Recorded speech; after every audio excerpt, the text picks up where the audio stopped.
wa la quwwata illa billah. Subhanaka la ilma lana illa ma 'allamtana innaka antal 'alimul hakim. Rabbi shrah li sadri wa yassir li amri wahlul 'uqdatam min lisani yafqahu qawli. Amma ba'd. Ibu, bapak-bapak, para jamaah, anak-anak kita yang kita sayangi, ikhwan fillah rahimakumullah. Marilah pada subuh ini kita bersyukur kepada Allah yang terus memberikan nikmat buat kita, tak pernah berhenti. Hari ini dengan pertolongan Allah kita bisa hadir di masjid yang mulia ini untuk menegakkan subuh berjamaah. Mudah-mudahan apa yang kita lakukan pada subuh ini mendatangkan kebaikan dari Allah. Allah berikan kekuatan air dan batin agar umur yang masih Allah berikan buat kita, sehat yang masih Allah titip buat kita, membuat kita makin tambah dekat dengan Allah Subhanahu wa Ta'ala. Harapan kita saat kita nanti pulang menghadap Allah, semoga kepulangan kita adalah kepulangan yang baik, husnul khatimah. Salawat dan salam semoga Allah limpahkan kepada Nabi Muhammad sallallahu alaihi wasallam. Semoga kita semua yang hadir pada kesempatan ini Allah anugerahkan lisan yang tak pernah kering kecuali ada ucapan salawat salam kepada beliau dan keluarganya. Sekurang-kurangnya dengan ucapan Allahumma sholli ala sayyidina Muhammad wa ala ali sayyidina Muhammad. Harapan kita, ibu-ibu, bapak-bapak, orang tua kami yang dirahmati Allah, salawat salam yang kita sampaikan kepada beliau dan keluarganya, insya Allah sebagai pengingat sekaligus penguat agar kita mampu meneladani apa yang telah dicontohkan oleh baginda Nabi sallallahu alaihi wasallam, dan semoga dengan izin Allah kita dan keluarga besar kita akan mendapatkan syafaat dari baginda Nabi sallallahu alaihi wasallam. Amin ya rabbal alamin. Ibu-ibu, bapak-bapak, orang tua kami, anak-anak kita yang kita sayangi, para jamaah ikhwan fillah rahimakumullah. Pada hari ini kita akan lanjutkan kajian tadabbur Al-Quran kita. Hari ini kita akan membahas surah Al-Baqarah ayat yang ke-41. Surah Al-Baqarah ayat yang ke-41. Allah Subhanahu wa Ta'ala berfirman, A'udzu billahi minasy syaithanir rajim. Bismillahirrahmanirrahim. Wa aminu bima anzaltu musaddiqan lima ma'akum wa la takunu awwala kafirin bih wa la tashtaru bi ayati thamanan qalila wa iyaya fattaqun. Sallallahu alaihi. Aku berlindung kepada Allah dari godaan syaitan yang terkutuk, dan hendaklah kamu beriman dengan apa yang telah aku turunkan, yang membenarkan apa yang ada padamu, dan janganlah kamu menjadi orang yang pertama kali mengingkarinya, dan janganlah kamu memperjualbelikan ayat-ayatku dengan harga yang rendah. Sungguh kamu pasti hanya kepadaku akan kembali. Karena itu kamu harus takwa kepadaku dengan takut akan siksaku. Bahwa Allah yang Maha Agung dengan segala firman-Nya. Ibu-ibu, bapak-bapak, para jamaah yang dirahmati Allah. Kalau ayat ini kita coba hubungkan dengan ayat sebelumnya pada Al-Baqarah ayat 40, ada ungkapan dari Al-Quran. Ayat itu berbunyi, wa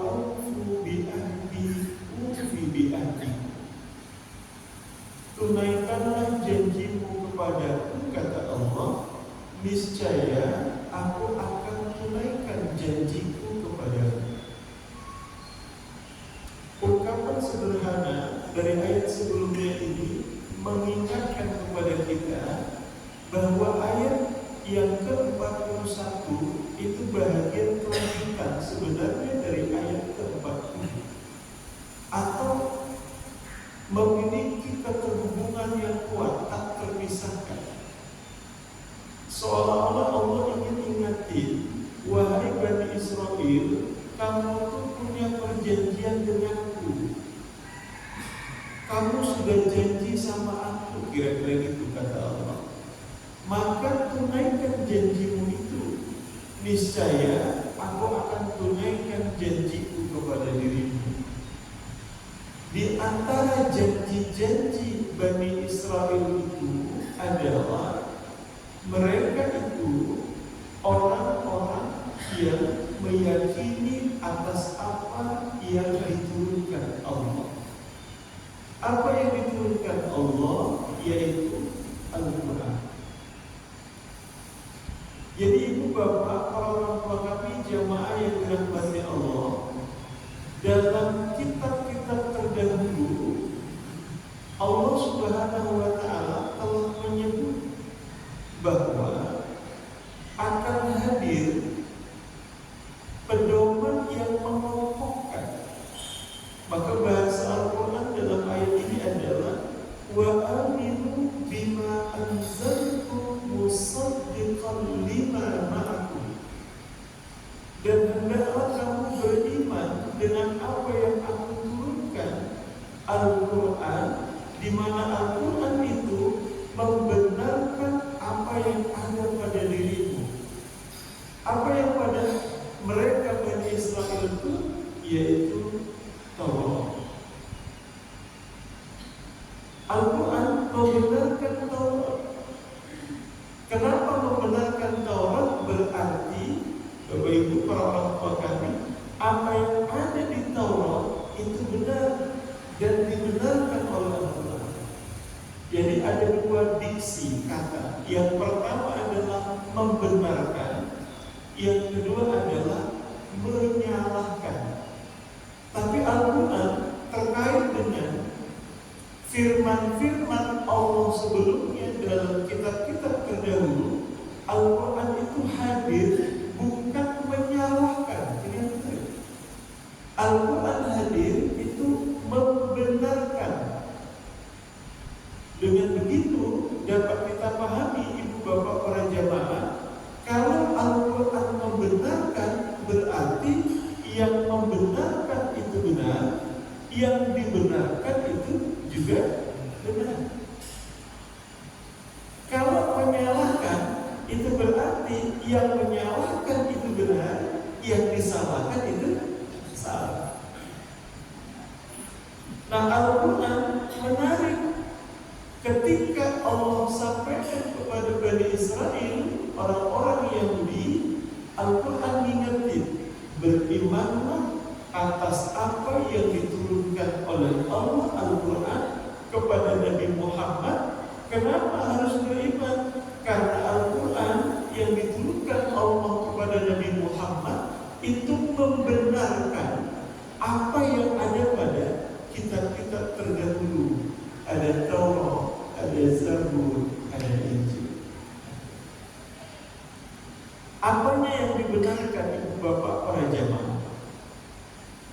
Taurat, Zabur, Injil memiliki kesamaan dengan apa yang ada dalam Al-Quran. Apa itu? Mentauhidkan Allah. Hanya Allah lah Tuhan semesta alam. Hanya Allah lah Tuhan yang wajib disembah. Itu clear, itu benar pada kitab-kitab sebelum Al-Quran. Taurat yang cerita begitu, Zabur yang cerita begitu, Injilnya cerita begitu. Maka Bapak Ibu para jamaah, coba perhatikan ayat 40 sebelumnya yang saya ulang tadi. Tunaikanlah janjimu kepada Allah, niscaya Allah tunaikan janjinya kepada dirimu. Ada kata perjanjian, Pak. Kalau kita kita dengar-dengar hari ini ada perjanjian lama, ada perjanjian baru, gitu ya. Jadi orang-orang, Bapak Ibu para jemaah, orang-orang masa lalu yang memegang kitab-kitab Zabur, Taurat, Injil, mereka telah berjanji, Pak, berjanji bahwa mereka akan mengimani apa yang ada pada Quran. Padahal, Bapak Ibu para jemaah, Rasul yang menerima Al-Quran itu belum turun, tapi kenapa Bapak Ibu para jemaah mereka akan beriman? Karena di kitab terdahulu sudah disampaikan. Lalu ditagih komitmennya, ditagih janjinya. Begitu Al-Quran datang, mereka diminta untuk beriman. Tapi lagi-lagi Bapak Ibu para jemaah yang dirahmati Allah, mereka sebahagian yang beriman, sebahagiannya tak beriman. Ini yang jadi problemnya di situ sih Bapak Ibu para orang tua kami yang dirahmati Allah. Maka Bapak Ibu, ayat 41 ini mengingatkan kepada kita akan kebenaran Al-Quran. Pada ayat kedua dalam Al-Baqarah yang sama Allah sebutin kenapa kita harus yakin kepada Al-Quran. Dzalikan kitabul raiba fi hudan lil muttaqin. Karena dalam Al-Quran itu tak ada yang ragu di dalam. Kalau ada orang yang masih ragu sama Al-Quran, ini yang repot kan, ibu bapak, para orang tua kami, jamaah yang dirahmati Allah. Jadi ketika cerita tentang Al-Quran, Bapak Ibu para jamaah ungkapkanlah kalimat amantu billah wa bima qala Allah Ta'ala. Aku beriman kepada Allah dan aku juga beriman dengan apa yang difirmankan oleh Allah. Jadi ketika kita mempercayai seseorang, maka otomatis semuanya total kita percaya. Dan bukti kita percaya pada seseorang, kita percaya apa yang pada perkataan. Jadi diukur dari apa yang diucapkannya. Ketika Al-Quran ngomong dzalikal kitabul la raiba fihi, kita yakin kepada Allah.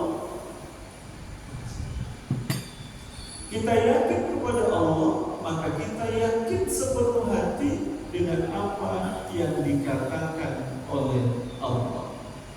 Ini poin pertama yang ingin kita patrikan dalam perlu kita saat kita membahas ayat ke-41 dari surah Al-Baqarah. Yang kedua, poinnya menarik. Wala takunu awwala kafirin bih. Janganlah kamu jadi orang yang pertama kali mengingkari Al-Quran. Ini coba kita pelan-pelan pahami ibu-ibu, bapak-bapak, para jamaah. Janganlah kamu menjadi orang yang pertama kali mengingkari Al-Quran. Kita coba mundur ke belakang. Orang Yahudi sudah dikasih tahu tentang kebenaran Al-Quran, tahu. Jangan sampai ketahuan tanda petik ngertinya kita, tahunya kita terkait dengan Al-Quran, malah kita yang pula mengingkari pertama kali Al-Quran. Tahu kita tentang kebenaran, lalu malah kita pula yang mohon maaf menutup kebenaran itu. Kalau itu terjadi, ibu bapak para jamaah, bahasa Bang Haji masih kita ingat, terlalu. Orang yang tahu yang benar, pertama kali dia tahu yang benar, harusnya dia pertama kali mengamalkan yang benar itu. Jangan malah ketika dia lebih pertama tahu yang benar, malah mohon maaf lahir dan batin, dia pula yang mengingkari kebenaran. Jadi tertutup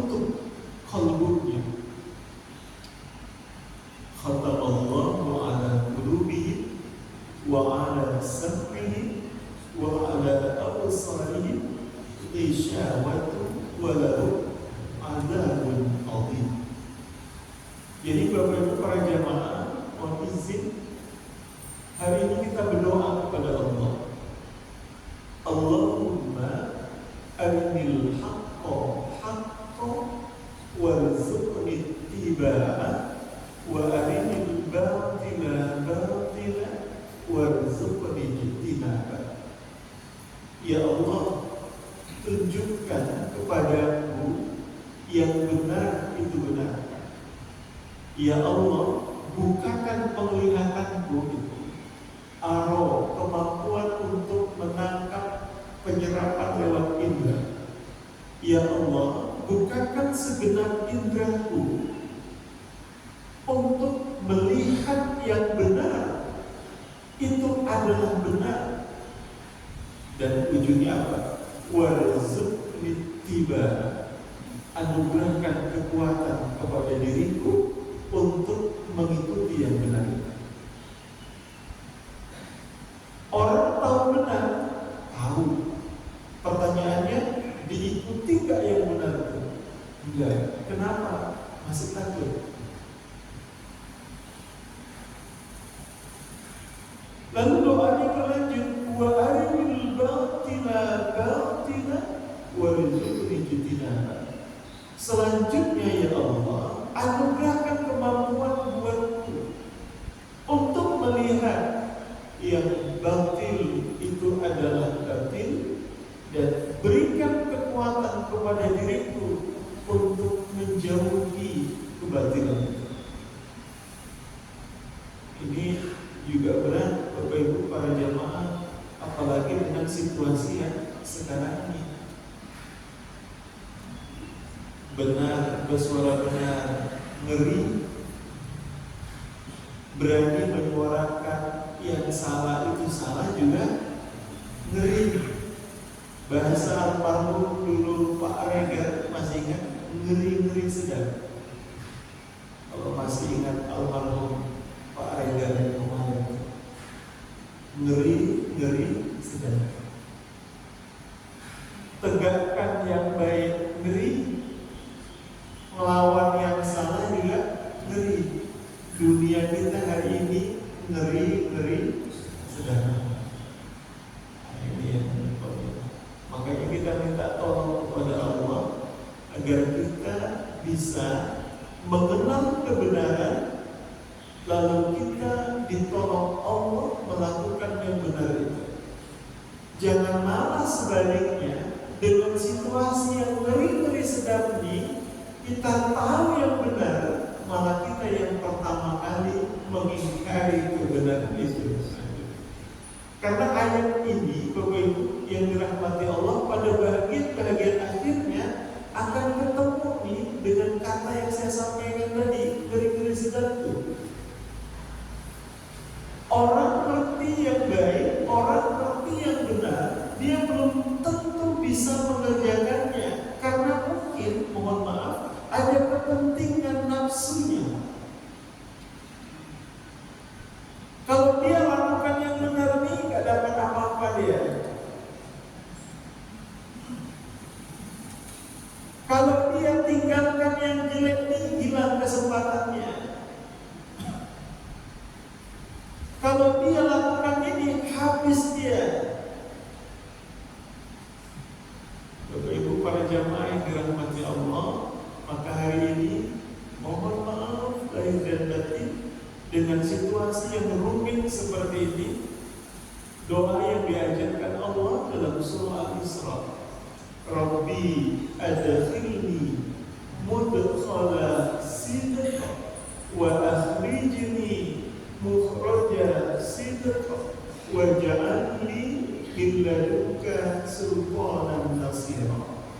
Ya Allah, masukkan aku di suatu tempat, dan tempat itu berkumpul segala macam kebenaran dan kebaikan,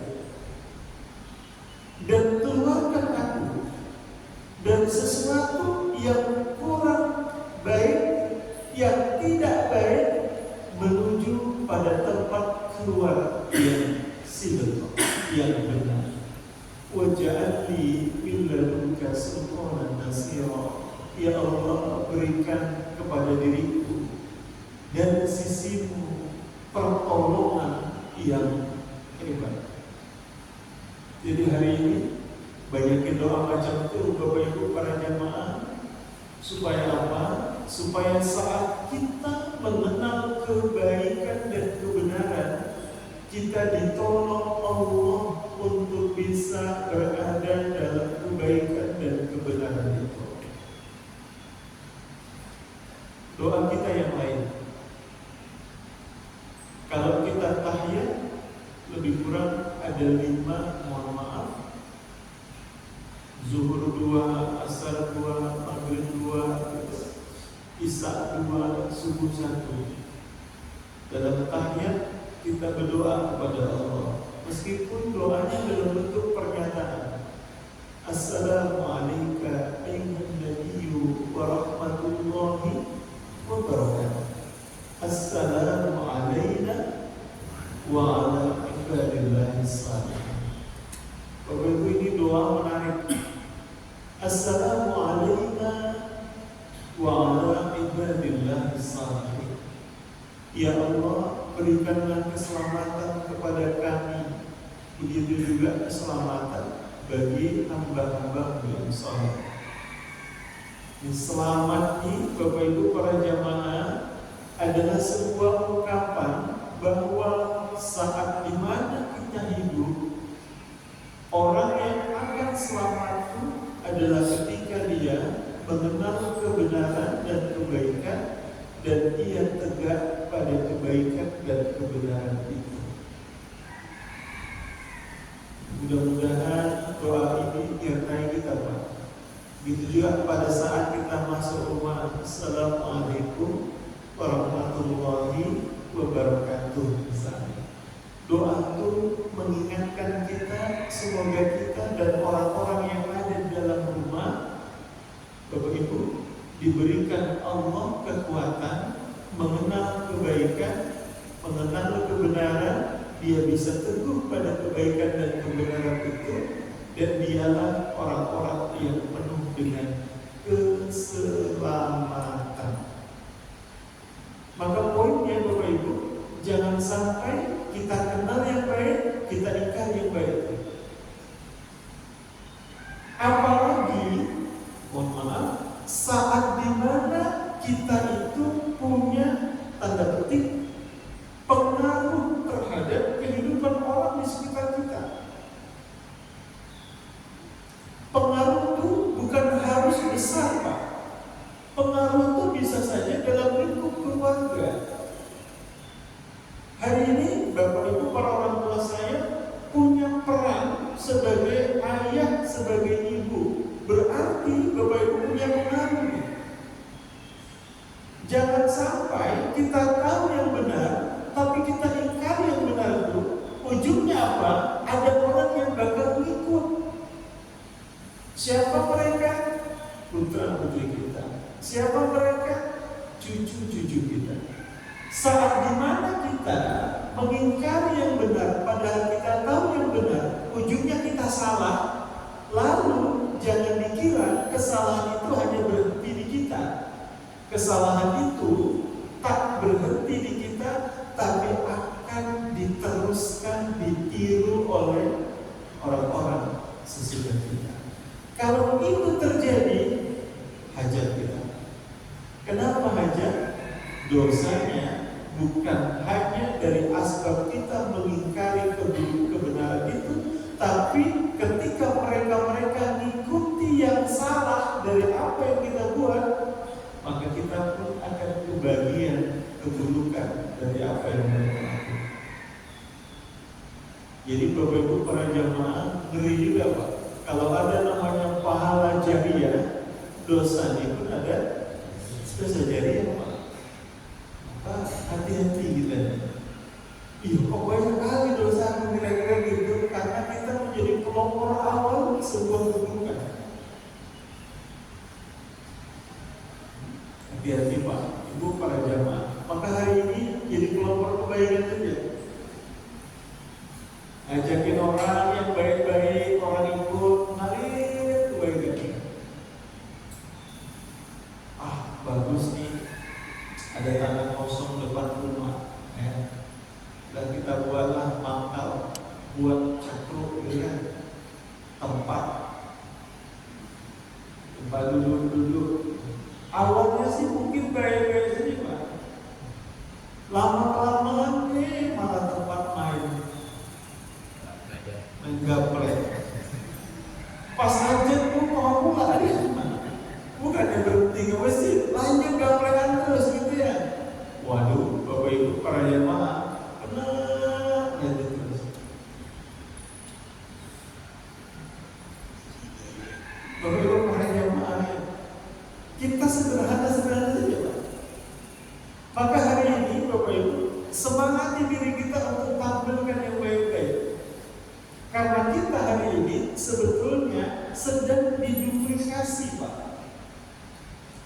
Orang tutup kopi, apa yang kita buat, maka dalam bagian amal yang mengalir itu, kata Nabi Sallallahu Alaihi Wasallam, kama qala Nabi Sallallahu Alaihi Wasallam, man dalla ala khair falahu ajru wa ajru ma'amilah. Siapa yang menunjukkan kebaikan, lalu dia tak lagi bisa melakukan kebaikan. Kenapa dia tak bisa lagi? Karena dia sudah meninggal.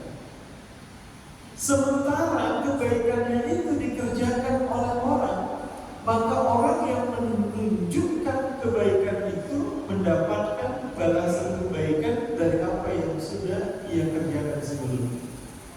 Maka pesannya, saat dimana orang tua kita wafat, yang harus kita cek adalah cek kebaikannya. Lalu sudah dicek ngapain? Diduplikat, dicontoh, dilanjutkan. Ayah emak kita meninggal, coba cek apa kebaikan yang pernah dikerjakan. Oh, kalau emak kami dulu suka kami dia ngasih makan di hari Jumat.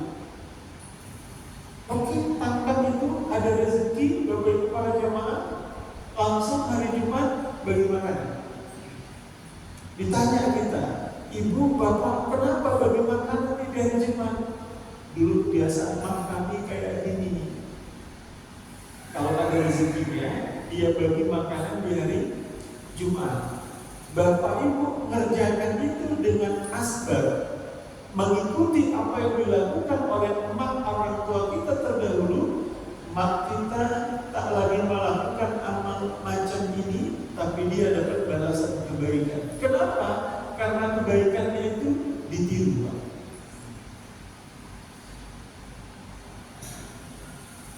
Baca Quran setiap subuh. Kenapa lah baca Quran setiap subuh?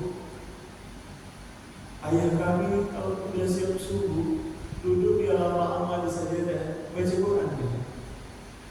Oh, ibu lakukan gara-gara itu? Iya. Ayah kita tak lagi bisa baca Quran, dia dapat balasan kebaikan baca Quran dari kita. Bayangkan Bapak Ibu, amal itu tak berhenti pada generasi Bapak Ibu, tapi terus diteladani dan diikuti oleh generasi sesudah kita. Ujungnya apa? Semua generasi mengikuti amal soleh generasi sebelumnya. Inilah orang yang akan dijanjikan Allah dikumpulkan dalam suatu tempat istimewa namanya surga Aden. Jadi orang yang akan dikumpulkan di surga Aden itu orang yang terhubung amal solehnya.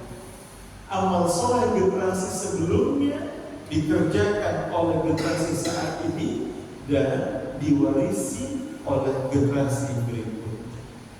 Maka hari ini tampilkan kebaikan-kebaikan yang kita ketahui. Sebaliknya, jangan sampai kita menampilkan keburukan, karena keburukan yang kita tampilkan khawatirnya Bapak Ibu diikuti. Kenapa Bapak Ibu? Mak kami dulu kayak gitu, udah tewas kan kita Bapak Ibu. Udahlah kita parah lagi. Akan tampilkan yang baik-baik, tampilkan yang baik-baik. Macam subuh berjamaah nih, Bapak Ibu para jamaah, kita subuh berjamaah itu sedang dipotret nih sama anak-anak kita, sama cucu-cucu kita. Begitu kita pulang ke rumah, sebelum masjid tadi ya? Iya, besok aku ikut lama katanya. Bisa dibangunin, walaupun susah dibangunnya juga. Tapi Bapak Ibu sudah terekam pikirannya, mak kami itu sungguhnya di Mesir, bapak kami itu sungguhnya di Mesir.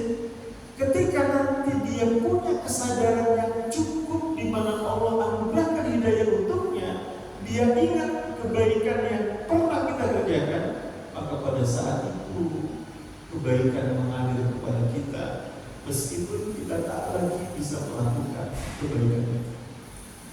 Ini poin yang kedua, Bapak Ibu para jamaah, dari ayat 40 surah Al-Baqarah. Jangan kita menjadi pemingkar pertama terhadap kebaikan dan kebenaran, tapi sebaliknya jadikan diri kita pelopor kebaikan dan kebenaran itu, karena kebaikan yang kita lakukan diwariskan. Yang ketiga, Bapak Ibu para jamaah, wala tashtaru bi ayati tsamanan qalila. Inilah yang saya maksud di dunia kita yang ngeri-ngeri sedang ini. Kadang-kadang kita menggadaikan kebenaran itu. Kita tahu ini benar, Pak, bisa kita sulap jadi tak benar. Karena ada kepentingan, Pak. Udah, jangan buat kayak gini, gak dapat bagian kita nih, katanya. Tahu kita yang benar, tapi tidak kita kerjakan yang benar itu karena kita khawatir tak kebagian dari sesuatu yang tanda petik sifatnya duniawi. Jadi kita ganti perjualbelikan yang benar dalam kebenaran Al-Quran itu dan sunnah Nabi itu dengan sesuatu yang remeh. Apa yang remeh itu? Dunia. Kita ganti kebaikan dan kebenaran yang akan kita peroleh kemuliaannya di akhirat dengan sesuatu yang bakal kita tinggalkan. Apa itu? Dunia. Padahal dunia ini, Bapak Ibu para jamaah yang dirahmati Allah, jangan berpikir yang macam-macam. Mikir dunia ini sederhana saja. Saat dimana kita bisa makan, bisa minum untuk hari ini, dan kita punya perasaan nyaman, sehat hari ini, sebenarnya saat itu kita telah memiliki dunia beserta isinya. Jangan pikir yang besok, Pak. Kalau besok gak ada yang tahu. Yang sekarang ini ada pada kita. Siap ini, insya Allah ada sarapan. Nikmati itu Bapak Ibu para jamaah yang dirahmati Allah. Pada saat itu kita sudah punya dunia beserta isinya. Jangan mikir ladang, tangga, rumah sewa, apalagi emas. Kalau emas sudah banyak lagi kan, emas kan udah besar lagi, beratnya 60 kilo aja. Bapak para jamaah, kalau itu kita pikirin nggak selesai. Karena dunia terambil kami kata dana. Dana itu artinya sesuatu yang dekat dengan kita. Apa itu? Yang ada sekarang ini. Makanya ketika ada yang sekarang ini, disyukuri, disyukuri penuh hati dengan syukur. Kenapa penuh hati dengan syukur? Karena prinsipnya saat dimana syukur itu betul-betul full, maka Allah akan kasih yang lebih pada saat yang akan datang. Full, Pak. Syukurnya full. Orang yang syukurnya full, Bapak Ibu para jamaah, mohon maaf, ketika air yang ada dalam gelas ini saya tuang, tinggal separuh. Nyebutnya orang ada dua. Yang pertama nyebutnya adalah setengah kosong. Yang kedua nyebutnya setengah isi. Saya tuang air yang dalam gelas ini, lalu tinggal separuh, Orang nyebutnya ada dua Pak Ibu, setengah kosong, yang kedua setengah isi. Saya mau tanya ke Ibu Bapak, Ibu-ibu pilih yang mana? Nyebutnya setengah kosong atau setengah isi? Ada yang setengah kosong, ada yang setengah isi. Mungkin kebanyakan kita yang awalnya setengah isi. Kalau orang nyebutnya setengah kosong, Bapak Ibu para jamaah, itu tanda belum muncul rasa syukur full dalam konten. Kalau orang nyebutnya setengah isi, itu dia melihat ada sesuatu yang istimewa, meskipun setengah. Harapannya kita full penuh. Begitu dituang separuh, kita nggak melihatnya setengah kehidupan, cuma setengah aja Pak, gitu kan? Kalau cuma setengah aja Pak, katanya itu melihatnya setengah kosong. Tapi kalau dia alhamdulillah masih ada kopinya ini gitu, dia melihatnya setengah isi. Orang yang hidupnya setengah isi melihat sesuatu setengah isi, itu artinya orang itu bersyukur. Nggak merepet, nggak ngeluh. Sekarang kita coba uji ke Ibu, mohon maaf. Sekiranya Ibu yang dirahmati Allah, Bapak yang biasanya pulang jam 7, jam 8, Isya udah di rumah. Pada saat Isya belum nyampe di rumah, coba ibu-ibu telepon, nggak nyambung. Padahal berdering, berarti panggilan masuk. Sampai jam 10 belum pulang, sampai jam 11 belum pulang, ternyata pulangnya jam 12. Pertanyaan ibu-ibu yang dirahmati Allah, khusus untuk ibu-ibu, ini sisipan dari bapak-bapak ini. Apa yang akan ibu respon atas kepulangan bapak? Oh ya bapak pulang malam, lebih merepet tuh, panjang merepetnya. Oke. Kalau ibu responnya merepet, marah, itu melihatnya setengah kosong. Kalau melihatnya setengah isi, yang muncul bersyukur. Alhamdulillah bapak apa-apa, sehat, bisa pulang. Itu melihatnya setengah isi Pak. Ya kalau kejadian apa-apa gimana gitu Pak, kira-kira itu. Karenanya ibu-ibu, bapak-bapak, para jemaah yang dirahmati Allah, orang yang melihatnya setengah isi, semua kehidupannya setengah isi, melihat dunia ini jadi kecil. Yang ada sekarang ini menjadi sesuatu yang istimewa, sehingga ketika dia dihadapkan sesuatu yang benar, dia akan mengatakan dunia ini kecil kali. Sayang, aku menggadaikan sesuatu yang sudah benar. Maka, Bapak Ibu para jemaah, ini supaya lebih simpel, lebih praktis. Kalau sebelum subuh kita diingatkan oleh hadis Nabi, kama qala Nabi sallallahu alaihi wasallam, rakatul fajr khairun minad dunya wa ma fiha. Hadisnya sahih. Salat al-fajr khairun minad dunya wa ma fiha. Salat sunnah subuh, salat sunnah qobliyah subuh itu lebih baik dari dunia. Apa maknanya Bapak Ibu para jemaah? Ini kan kebenaran dari apa yang diungkapkan tadi.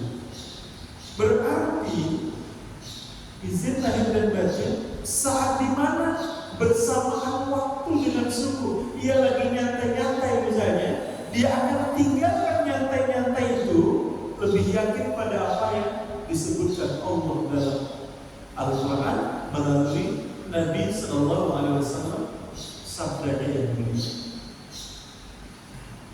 Lebih hebat ibadahnya ketimbang yang ini.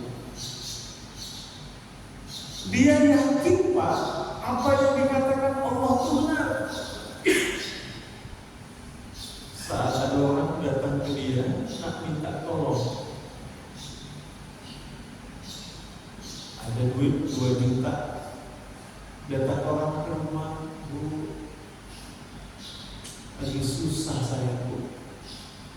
Saya punya utang, butuh bantuan Ibu. Duit saya kurang 500.000 supaya full saya bisa bayar utang hari ini. Awak pinjam lah, Bu, kata kawan kita. Di tangan ada duit 2 juta. Kira-kira Bapak Ibu para jamaah yang dirahmati Allah mau kasih pinjam gak kita sama kawan?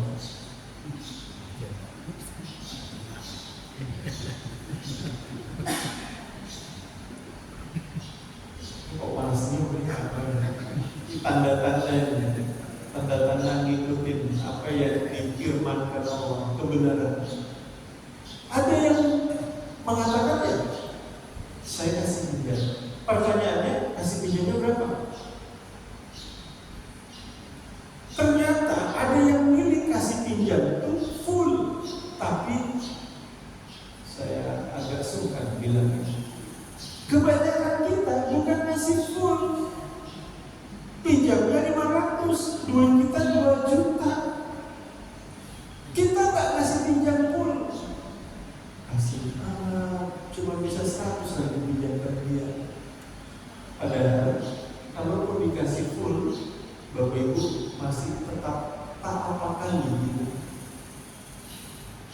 Tapi hati kita ini agak berat dengan dunia ini. Benar atau salah? Agak mampu-mampu ini sedang. Terus Pak, mohon maaf, kita coba terus ini mengkaji diri, ngecek. Kalau kita punya duit 100, di saat-saat seperti ini kita gampang kan ya Pak? Nah, kasih limpul 100.000 Pak. Begitu kita punya duit 1 juta, kira-kira kita mau kasih nggak 500.000? Nggak mau kasih Pak. Padahal tadi kita punya duit 100, ngasihnya limpul, itu berarti kan 50% Pak. Benar atau salah saya? Benar ya? Kita punya duit 1 juta, harusnya kita juga bisa kasih ya 50% Pak. Berapa ya? 500.000. Punya duit 5 juta, berapa 50%? 2,5. 10 juta, 5 juta. Tapi mohon maaf, ya dari sini Pak, kepikiran kita itu terhadap dunia itu seperti itu Pak. Makin besar kita dapat, makin kita takut berbagi. Makin pelit Pak. Godaan makin pelit itu Pak. Pas waktu kita punya duit 20.000, Ibu yang dirahmati Allah, pas pula pecahannya itu pecahan 10-10. Kota infak masukkan 10. Ya, 10. Ketika kita punya duit 100.000, pecahannya limpul-limpul yang ada di dompet. Kira-kira berani nggak masukkan limpul itu? Cari dulu, ada nggak yang kecil dia? Itu dia Pak. Makin pikir kita Pak, tak yakin kita lagi sama firman Allah itu. Kita gadaikan keyakinan kita tentang kebenaran janji Allah dengan dunia yang kita bahkan tinggalkan. Nggak akan kurang apa yang punya kita tuh, tapi kita takut saat kita jalankan kebenaran yang kita punya ini jadi kurang, jadi habis. Belum lagi pada yang lain-lain. Kita ini lebih takut pada selain Allah ketimbang Allah. Kalau hari ini ada yang pekerja, mohon izin Bapak Ibu para jemaah, kita lebih takut terlambat masuk kerja, karena ketika kita terlambat masuk kerja kena potongan. Kena potongan Pak, kena potongan limpul per menit pula gitu ya kan, progresif mati kita kan gitu. Jadi 100, wah potongan 100 hari ini gitu. Wah buru-buru kita Pak. Tapi kita tak buru-buru untuk melakukan sudah diperintahkan Allah. Bayangin kalau kemudian Allah buat yang sama. Siapa yang terlambat sholat zuhur, langsung jatah napasnya dikurangi. Kalau itu sudah yang benar Pak. Tak ada yang telat zuhur. Ya kan? Nah hari ini seperti itu kita. Maka lewat kajian ayat 41 ini, dunia ini tak apa kali sudah apa yang benar telah ditentukan Allah melalui Al-Quran, melalui baginda Nabi, melalui hadisnya yang mulia. Oke, kerjakan saja. Jangan sampai kita tergadai, mohon maaf, dengan sesuatu yang sifatnya sementara. Kenapa? Karena bagian berikutnya wa iya yafattaqun, sebab hanya kepadaku kata Allah kamu tuh harusnya takut, harusnya takwa. Masa kamu takut kepada sesuatu sebetulnya gak pernah timbul gitu. Ini orang kita takut sama orang, sama atasan, sama pimpinan, sama siapapun, sama para jamaah. Mohon maaf, sifatnya sementara saja. Dan dia tak bisa ngapa-ngapain. Sementara Allah itu bisa ngapa-ngapain. Kenapa tidak kita takut kepada? Terakhir beberapa minggu, mohon maaf, saat dimana orang bisa melakukan kebenaran, kebaikan, ketaatan, karena dia merasa hatinya mendapatkan kebaikan, kemuliaan dari kebenaran itu orang yang luar biasa. Kenapa kamu sholat? Dibayangkan dalam pikirannya dia akan dapat kemuliaan hebat dengan asbab sholat. Itu orang keren.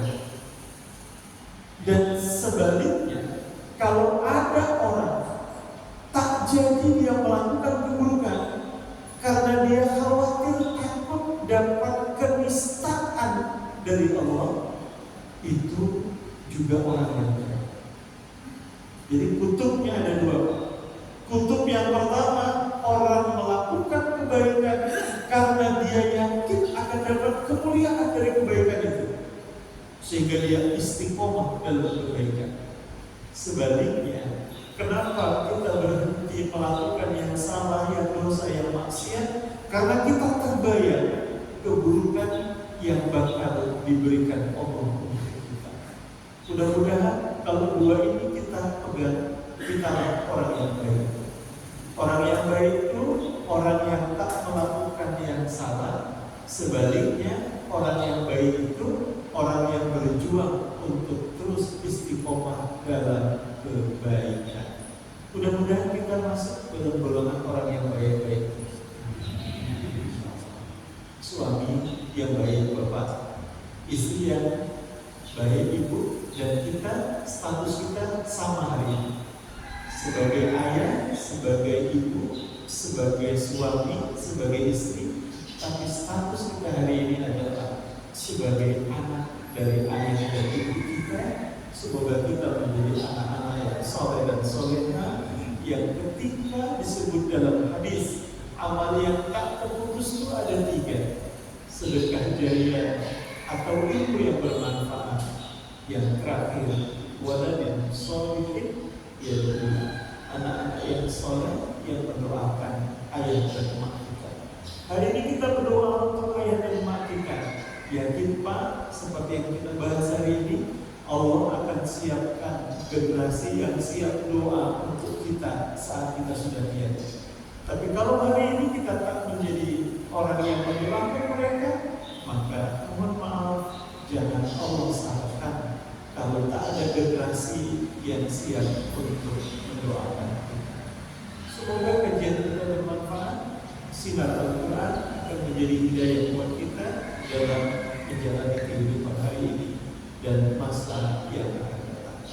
Mohon maaf lahir dan batin, kita sudahi dengan kafaraah majelis. Subhanallah wa bihamdihi, asyhadu an la ilaha illa anta, astaghfiruka wa atubu ilaik. Alhamdulillahirabbil alamin. Allahumma shalli wa sallim wa barik ala nabiyyina Muhammad wa ala alihi wa ashabihi ajma'in. Allahumma la